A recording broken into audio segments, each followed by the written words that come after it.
currently an assistant professor of epidemiology at the Rollins School of Public Health at Emory University, and we're very pleased to have him here with us today.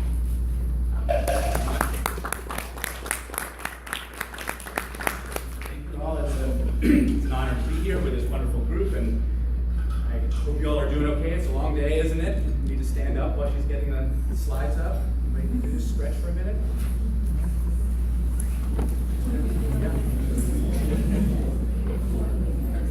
Don't go too far. We wouldn't want any musculoskeletal pain. Okay, this title is a little different from what's on the program, and the title in the pre-program was even different from that. So, I'm just shaking it up a little bit. I was asked to talk. Can you hear me if I stand over here? Because I wander a little bit. Is there anything being recorded? Yes, is that okay? But not from the microphone. Not from the microphone, so I can move a little bit? Okay. I was asked to talk a little bit about hot topics in health disparities, and my take on that was challenges for social epidemiologists. And it's actually kind of maybe building on some of the things that Dr. Goodman highlighted in terms of why we have so much work in Generation 1 and things that we can do to move towards action. So moving beyond kind of minding the gaps, observing the gaps, to closing the gaps and taking action. So as I was thinking about this, I think, well, so what are the things that we do as epidemiologists? And I turned to our friend and father, John Snow, and we do things like, we can sort of put the things we do into two large buckets. We describe the distributions of disease in populations, and we describe the determinants, the causes, the etiology of disease in populations. So what do we do as social epidemiologists? Well, maybe as social epidemiologists, we can turn to a different sort of father figure.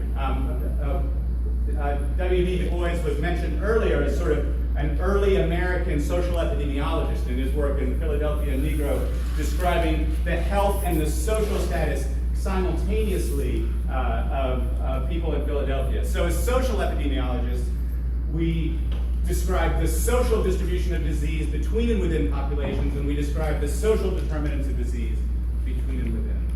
So the thing about that is it opens up these other challenges, these other things we have to struggle with, like which subset populations? Like we've been talking about that today. What are the categories? What are the groups? What are the measures we use? Should we use relative or absolute measures?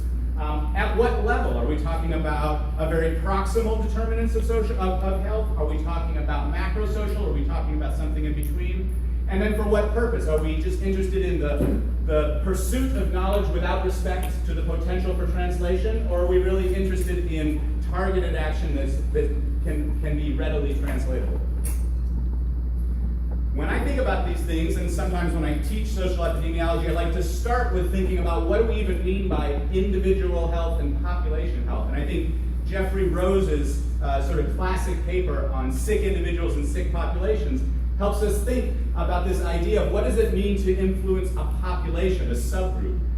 So what Rose did was he said if we're looking at the cause of illness in individuals, we might look at the things that make an individual sicker or on the higher risk profile within their population. So in this graph, for example, the x-axis is systolic blood pressure.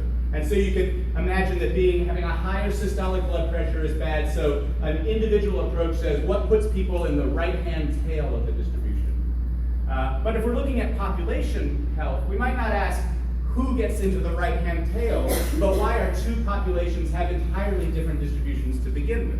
So these two curves that are in this graph, the curve that's shifted more to the right, the darker line, is London civil servants, so the distribution of blood pressure in London civil servants. The other is Kenyan nomads. So the thing that causes you to be in the tail, to be an outlier in your own distribution, is one thing, the causes of sickness in individuals. But when we're looking at populations, we're saying, what's the ubiquitous thing that's shifting a group's experience? So you're not necessarily out in that tail, but the whole group is shifted. And that can be important when we're thinking about disparities and what we might do about them. This came up in our work. I do a lot of work on pregnancy outcomes, perinatal outcomes, and we were thinking about the geographic variation in pregnancy outcome very preterm birth. And the way we went about it is we selected the 200 largest metropolitan areas in the US, And for each city, each metro area, we calculated the rate of very preterm births, so birth less than 32 weeks, separately for non-Hispanic white women, non-Hispanic black women, and Hispanic women. And so a few patterns came out of that. Let me just orient you to this graph. The x-axis is the rate of very preterm birth, and the unit of observation here is the city. So what the histogram is showing is the distribution of these 200 cities. So it's not individual people, it's the distribution of cities. So the first thing that came out was the average city for non-Hispanic black women has a much higher risk than the average city for non-Hispanic black women, non-Hispanic white women. So that's something that we knew. There's a large racial disparity. The second thing that became apparent is that the entire distribution of risk for non-Hispanic black women is shifted to the right, such that the very best city for black women is about the same risk as the very worst city for white women. So this almost lack of overlap in the two distributions. And then the third thing that was very interesting is this difference in the intercity variation. So for white women, it didn't actually matter much where you lived. The risk was pretty consistent through space. But for black women, there seemed to be this increased either sensitivity to place or increased importance of place-based characteristics in determining what was going on. And this gets at this idea of what's going on in subpopulations and how can we think about it. So that leads me to sort of the structure of what I want to talk about today. Challenges in how we make sense of patterns like that and how we can move forward. And I'm sort of organizing this around, I'm loosely drawing from a nice paper by Sandro Galeo on some paths for future social epidemiologists. And so I'm going to talk about sort of four main topics today. How can we engage more completely with social theory in population health? How can we think more about understanding mechanisms? The importance of continuing to do observational research, but moving towards interventional research. How can we test things that are already happening or create interventions? And then sort of a closing question about what does it mean to have a consequentialist epidemiology? All right, so social theory and population health. Now, the history of epidemiology is that we're relatively atheoretical, or at least we seem to think of ourselves that way. And we actually almost hold that as a badge in some instances. We've had some successes of black box thinking working for public health action. So we think about folic acid in neural tube defects or sleep position in SIDS. We didn't really know what went in between those things, but we identified them, maybe somewhat out of the blue. We identified them, we took action, it made a difference, so it was a success. So that's a great thing. I think that we don't always have to know every little thing that goes in there for there to be success. But in social determinants of health, we have lots of times where there's these associations and a black box in the middle, and it's the fact that we haven't described the black box that gets us into trouble. And I think talking about race and health, and Dr. Jenkins' talk this morning is an excellent example. Often the assumption is maybe there's some socioeconomic status, maybe there's some behaviors, but once you account for that, everything else must be genetic.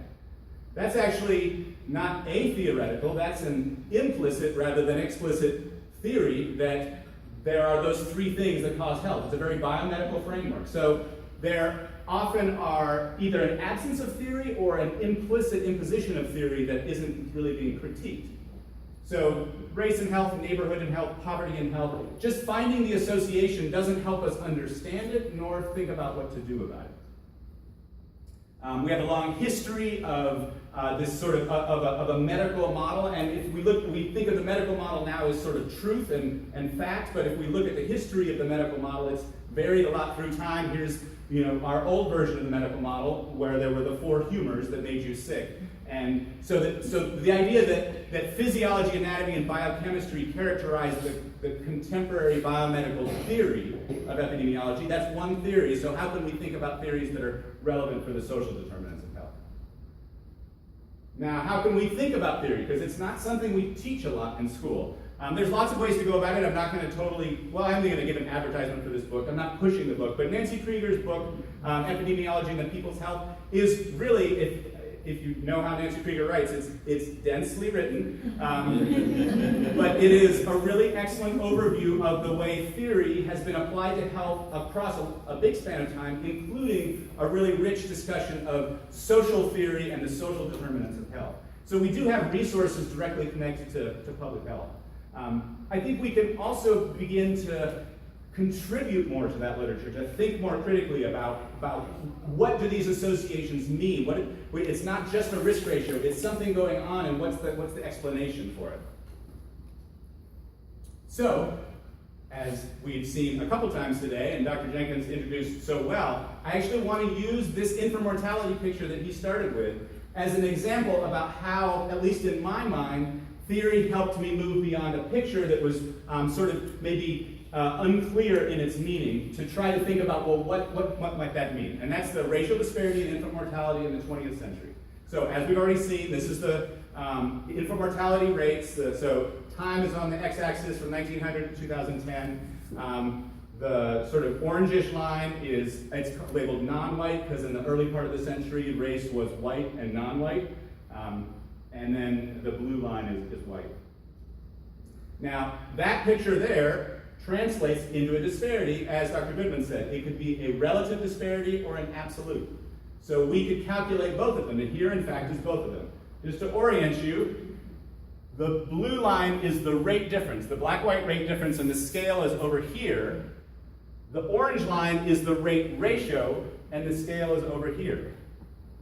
So we, as Dr. Jenkins pointed out, get really different stories. One is that the racial disparity went dramatically down and it's almost gone, and the other is that it's been 2 for 100 years. So what do we make of that? There we go. Oops, now I went too far. So we had this rate difference that dropped from 180 per thousand to 6 per thousand. We can say there's a huge improvement, current disparity approaching 0. Or a rate ratio that basically is between 1.8 and 2.2 for 100 years, virtually no progress. And of course, the fact is both of them are true mathematically, right? Infant mortality went down, and it went down for everybody. And so that is a success. We don't want to say that it wasn't a success, that we substantially improved infant mortality. But a lot of times in what I find in reading kind of the health disparities methods literature is people say, well, we should, as Dr. Goodman said, we should report both because both are interesting, but that doesn't tell me, well, what do they mean? What do they mean? So what I want is some theory to think about what they mean. And a theory that helps me think about what they mean, one possibility, is fundamental cause theory. So this was proposed by Lincoln Felon, it's been written about by several other people. The idea is that social stratification, so race, class, gender, results in different allocation of flexible resources, money, power, status, knowledge, and that it's your access to those flexible resources that let you purchase good health when good health is purchasable. So what I mean by that is if there was something, say there was a kind of brain cancer where basically we have no idea what causes it, it just happens randomly, being rich doesn't help you purchase good health. So in the instance where there is no intervention, there's no cure or prevention, and there's no disparity, status doesn't matter.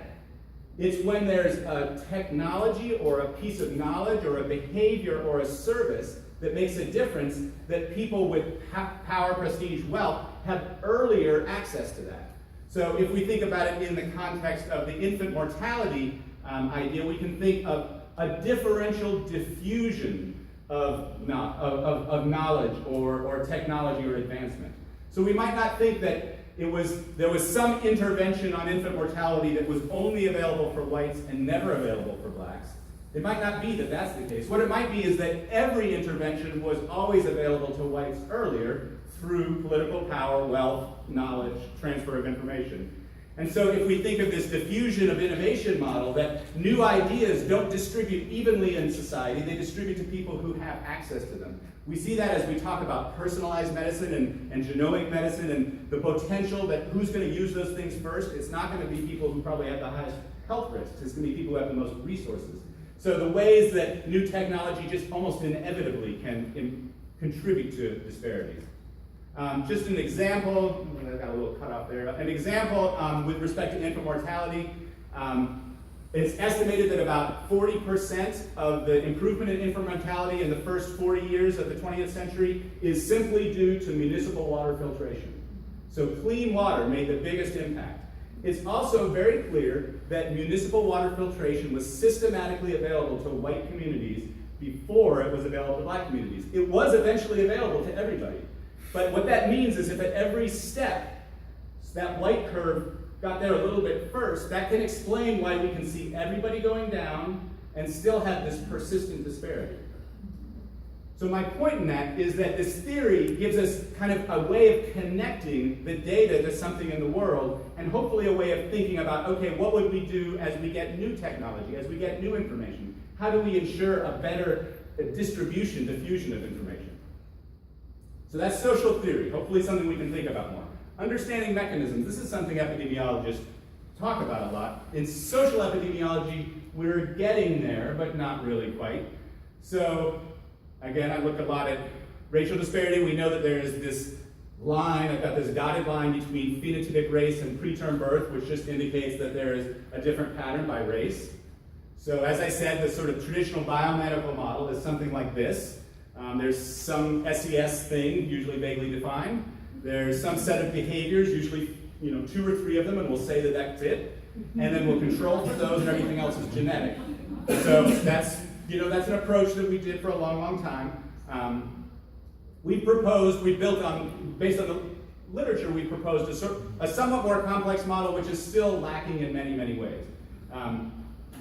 One thing we could point out is say, starting at the right-hand side, let's talk about the actual biological pathways to preterm birth. What can we know about that? It largely falls into vascular dysfunction, HPA dysfunction, which is like stress axis, and inflammation. So knowing something about the biology is important because we do care about health, and health is biological at this stage. But let's go all the way to the left-hand side. What are the things that cause different distributions by race? And the first 2 out of race are racism, interpersonal racism and institutionalized racism. So this idea that forms of racism differentially distribute exposures and opportunities, and that eventually is embodied as biological pathways, offers a host of ways that we can test these, think about interventions, think about the roles of natural experiments to modify something about the disparity. So just as one example, we've got a study going on in Emory right now, which is specifically looking at the microbiome. So it's an African American cohort, about 800 African American women enrolled in pregnancy and getting gut, oral, and vaginal microbiome, but also getting experiences of racism, acute and chronic stress measures, neighborhood measures, and then looking at their stress biomarkers and their subsequent risk for preterm birth.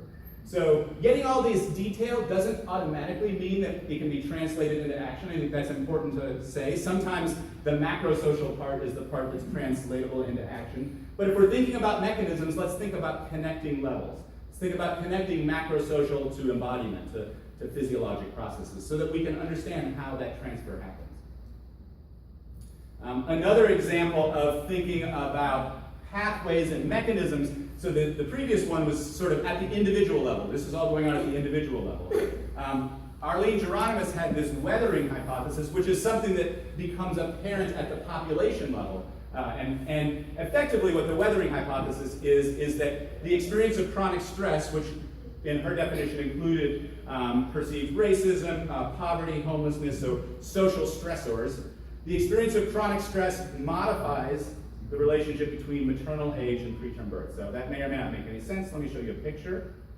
In human populations, it is pretty common that the risk of preterm birth occurs in a U-shaped relationship across age. So what's on the x-axis is maternal age, and young women have higher risk, and older women have higher risk, and somewhere in the middle, in any population, there's a nadir, there's a low point, the sort of optimal risk. And it used to be, evolutionary biologists actually thought this was the human optimal time for reproduction, but it's actually incredibly variable across populations, so there's probably not like a biologically programmed time.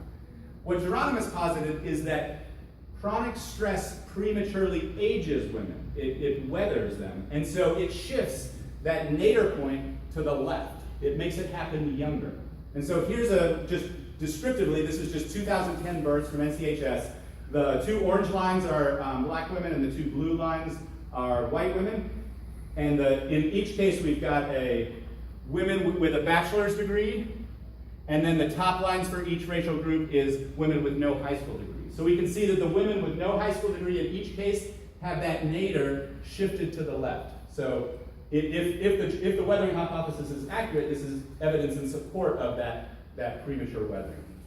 We took that idea and said, okay, if that's the case, And we hypothesized that, for example, neighborhoods might be a source of stress, neighborhood deprivation. Then we might see neighborhood variation in age-specific risk. This looks terrible from here, I'm not sure. Let me see if you... All right, well, so the black kind of gets washed out on this. Let me point out a few things. This is Metro Atlanta, so it's the 20-county metro area. It's a pretty big area. And what we did was a spatially varying estimation of that nadir, that low point. And remember, if the nadir is younger, if the low risk is at a younger age, then it's supportive or consistent with the weathering, with this premature aging. And where we see the darkest is right there in Atlanta. And this is only African American women, so this is not sort of a confounded by segregation thing. This is just among African American women. And just for reference, this is a map of neighborhood deprivation, and this central area is sort of the area of highest deprivation. Now, this doesn't kind of conclusively prove that weathering is true, but it's evidence in support of this connection between a macro-social process and a hypothesis for embodiment, for how that might affect a population shift in the curve. Not just individually, but moving the entire curve. So, social interventions. I actually have a debate to some degree with people in our behavioral sciences department who feel like epidemiology, the definition of it is that we do observational research. I agree that we do a lot of observational research, and I think our methods build a strength around observational research, but by no means are we sort of outlawed from thinking about interventions. And certainly if we go beyond just epidemiologists and think about health disparities research, we want to be thinking sort of beyond, is something associated, is this social factor associated with this outcome? Rather we want to be thinking towards what are the opportunities for shifting the curve? So sometimes people say, well, we can't randomize social status. It's true we can't randomize social status, but we have a number of opportunities, I think, that come up where social status or geographic position or wealth changes for semi-random reasons, and there are opportunities to study the effects of that. When it comes to actual randomized social interventions, on a broad scale, there's very few. The Moving to Opportunity study, where low-income public housing residents were actually randomized to receive vouchers to move out of their high-poverty neighborhood versus not. That was done. The study was started in the 90s. We're still following people. The evidence, there's a lot of debate about it. The evidence has been relatively mixed and not very encouraging, but the idea was if your neighborhood matters, then if we move you to a new neighborhood, a low-poverty neighborhood, that should make things better. And the early evidence, as I said, was pretty mixed. Although just this, I don't know if anybody heard on the radio, like over the summer, the most recent wave of data suggests that actually for kids who were exposed to moving to opportunity when they were younger than 13, they have better adult economic outcomes than kids younger than 13 who were not exposed. So it's as if there's this interaction by age, which if you think about life force things and the importance of developmental windows, makes some sense. Anyways, the point is that we have very little in terms of large-scale randomized social interventions. But what we have a fair number of are natural experiments, because we're sort of a naturally experimenting society. The fact that we let every state kind of come up with their own laws about stuff, and municipalities have autonomy over things, we're sort of trying stuff out all the time. And so how can we harness that to say, does this sort of a policy make a difference or not? This is just one example of a study that's ongoing by some colleagues, Comer and Wagner. Basically, they are interested in family economic security policies, so that's earned income tax credits, minimum wage, TANF, and one other that I can't think of right now. So family economic security policies at the state level, and child health disparities. So how do children do in those states? And what they've done is they've assembled lawyers to look at all of the states over a 40-year period and actually code every state's status with respect to each law across every year, so that you have a consistent mechanism for comparing like one state's EITC to another state's EITC. And the idea then is to take this natural experiment that some states started to change the minimum wage or change the earned income tax credit at one point in time, and then another state did it later, take this natural experiment and leverage it for information in hopes that we can actually be part of the conversation about policies. These are just some of the outcomes: infant mortality, child mortality, educational performance, obesity, and lead poisoning. And just as an example, so that right graph is very hard to see, but what it is, the marks are the two-letter abbreviations for each state. And the y-axis is states that had earned income tax credit, and then the x-axis is year, from 1980 to 2012. So we're just seeing kind of the temporal change in the number of states who adopted an EITC. And the left-hand map is the infant mortality, and so we can begin to put these two things together and say, does it actually help children if you change the law in this way to support families? All right, and a final piece, so I had less on social interventions because we just don't do very much. Not because it's not important. So, kind of wrapping up, again, this idea of what do social epidemiologists do? We're interested in the social distribution and the social determinants of disease and between and within populations. Another question is this idea of motivation. Is our purpose to provide evidence for translation and implementation? In other words, should our driving function in creating knowledge be guided by the fact that we want it to become action, or should we be somewhat objective scientists who choose things that are of interest to us without respect to their eventual endgame? And the way I said it may have made it seem like I have a really, like it's only one way or another. I think the argument against moving towards an action-oriented approach is that we don't always know the kinds of information we need to take action on. And so if we try to a priori decide, here's the thing that will solve all of our problems, we might miss something. But I think clearly in public health we have this pretty strong connection to action and to data to action. And so how do we think about that? So there was this nice article on, do social epidemiologists have all the right answers to all the wrong questions? So in other words, are we finding associations for things that don't actually inform anybody's ability to make new programs or new policies? And an example is that the large number of studies that maybe find this list on the left, poverty, neighborhood deprivation, school segregation, or food deserts, as correlates or predictors of that list on the right: cancer, mental health, heart disease, perinatal outcomes, HIV. The problem is, if we find this strong association, it's not entirely clear what the action, what the implied thing you do. So poverty is bad, okay.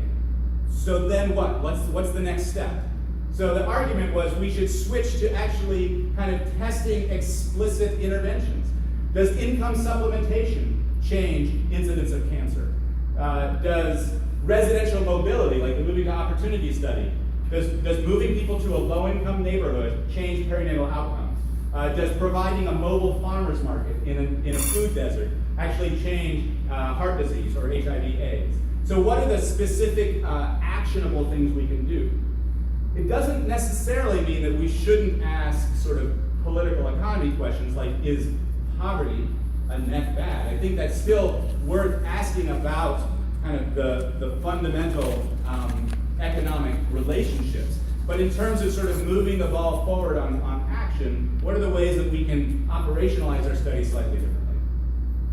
So Sandro Galeo called this a consequentialist epidemiology, and he pointed out that in contrast to other sciences, say like chemistry or biology, we actually know what we want to achieve. We want to achieve improved population health. We actually, it's not like I want to know if carbon really bonds well with this other molecule. Like, we know the thing we want to achieve.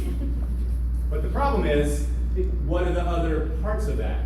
We want to achieve improved population health, but for whom? Overall improvement of the population? Do we want any intervention that just makes the entire population better?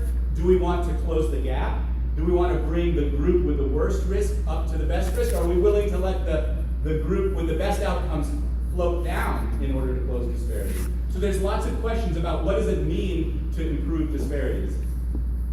I'm not going to talk a lot about this slide, except that if you're interested in the Jeffrey Rose sick individual, sick population idea, and you're interested in policy, this is a really nice paper. I can share the citation with anybody. Basically, it took Rose's idea of shifting curves and said, well, there's different kinds of things policy can do. You could have a targeted intervention that was targeted for the worst off group.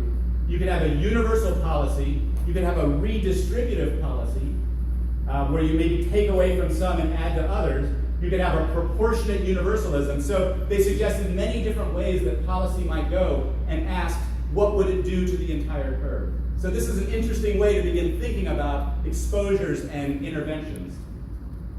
Okay, so just in conclusion, those 4 ideas that hopefully we can engage more with social theory, not only kind of as users, but maybe as producers of theory. How do we, because I think we don't necessarily get training in theory, but we know a lot about populations, and we can add something to that conversation. I think we need to continue to build on the evidence base for mechanisms, and then certainly move towards testing interventions and kind of have an ongoing discussion about what it means to have a consequentialist epidemiology. All right, I'd be glad to answer any questions.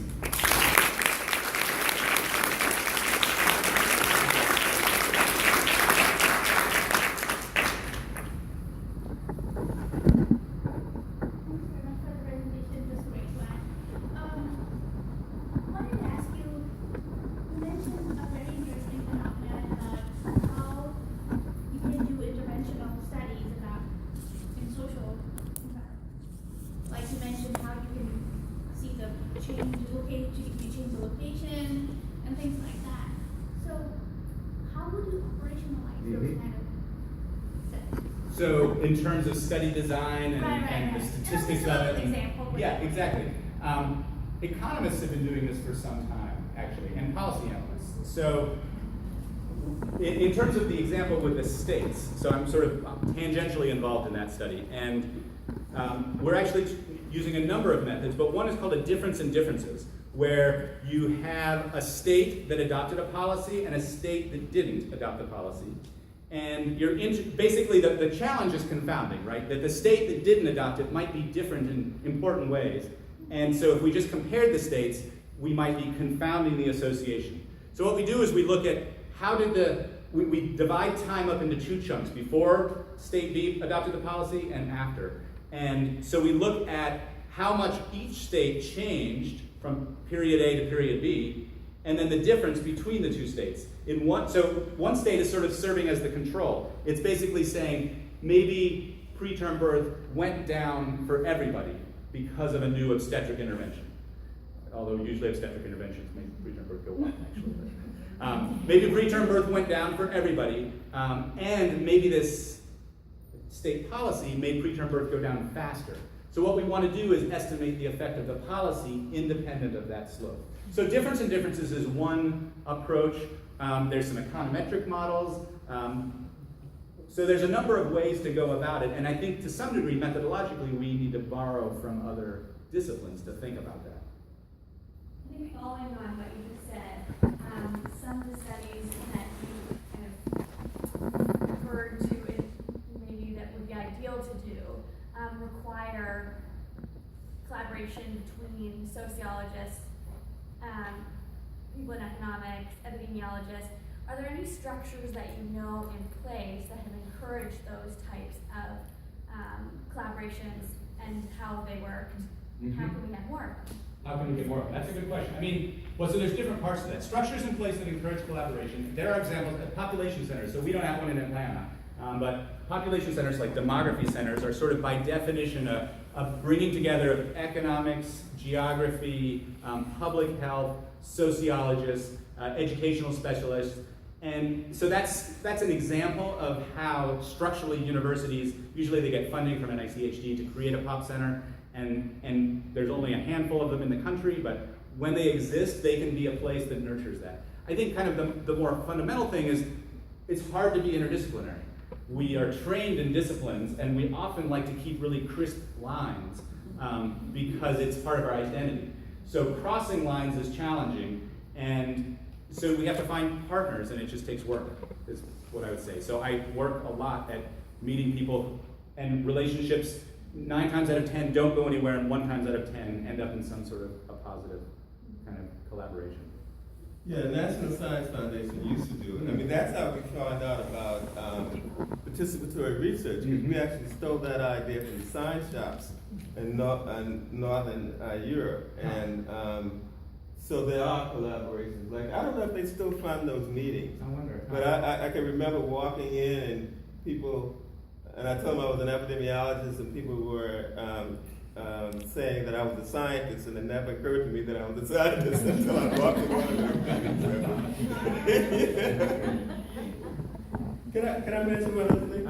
I think, because I have a picture, of the pump. Yeah, right. But the one thing that we forget is that, so Snow comes home one evening after meeting with the London Council, he gets pissed off, and what does he do? He goes and steals the handle. So that might be the most important. So maybe it's subversive action is what we need. That's right. You said it. So the goal in epidemiology has been take up, take 100. So we actually know many things that we could do to reduce health disparities. That's entirely true. And as a society, we don't do many of them, or most of them. Does epidemiology have any role in helping to figure out why we don't do those things? Well, the why we don't do them is I don't know, we could be part of that conversation. So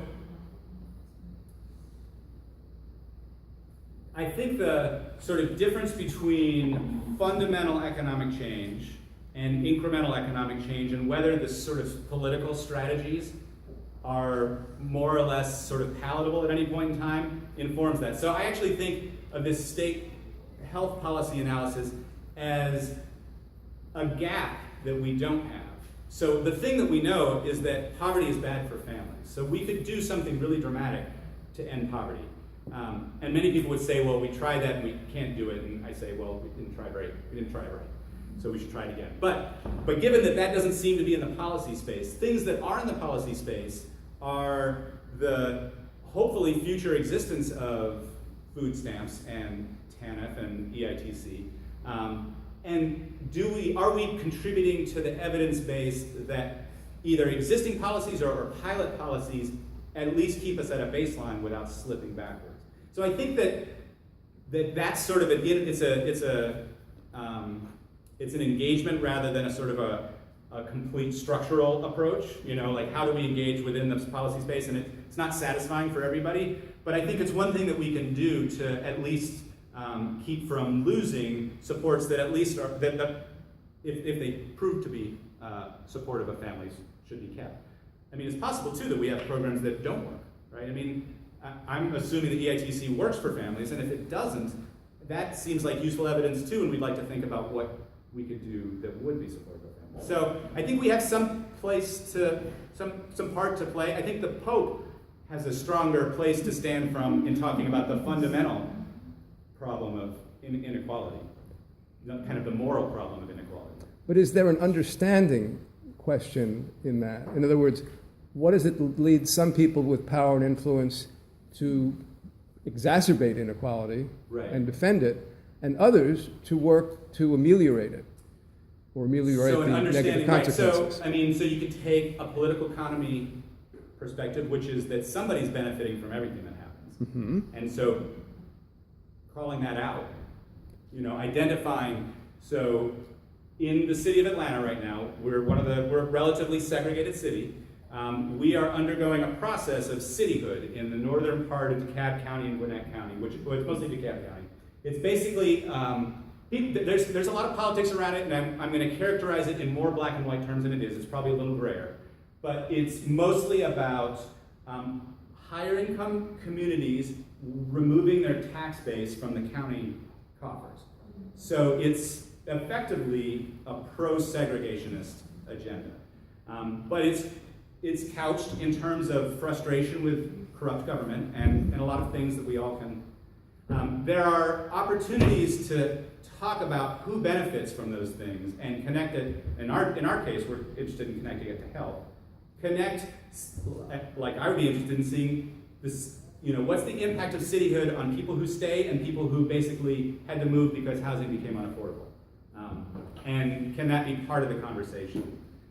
Whether that makes a big dent or not, I'm not sure, but we're actually not at the table. I mean, there's one thing, like, you produce evidence and nobody pays any attention to it. The other is you don't produce evidence and you're not even at the table. So I think oftentimes we're not at the table about the relationship between social policy and health.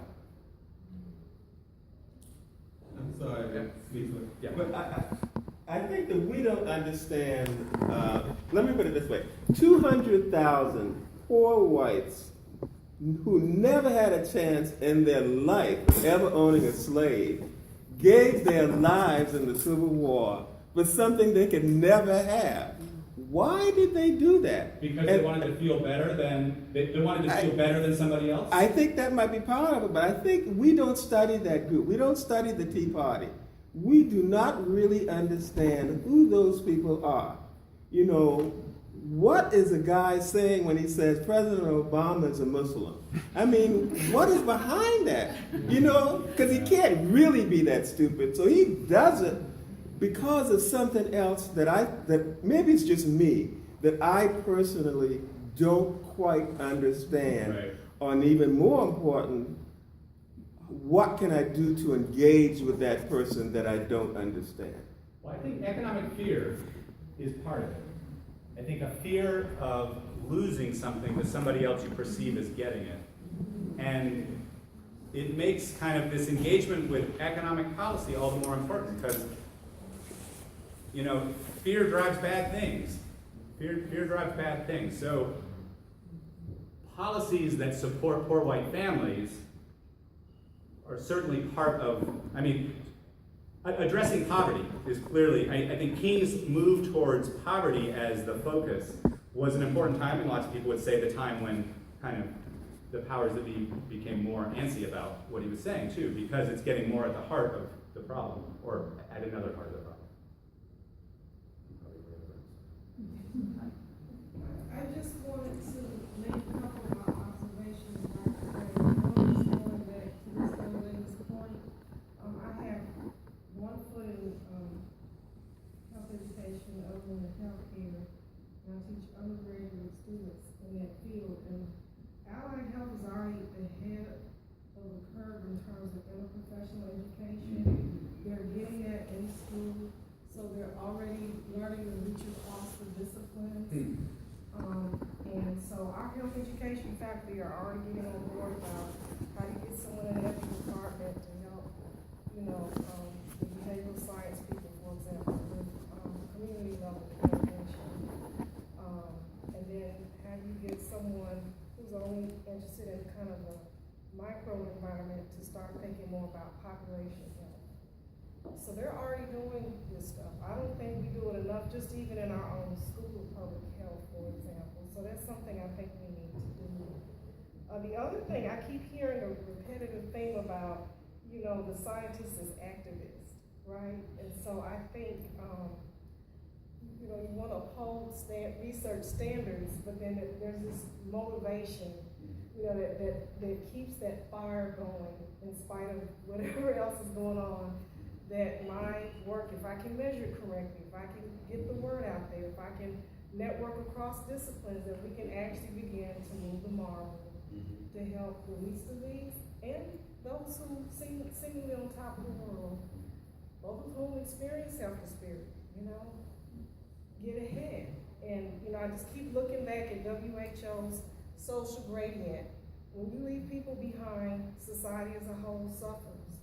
And so I just think I'm just putting it out there, so not in direct response to your presentation, which is wonderful, but just to put it out there.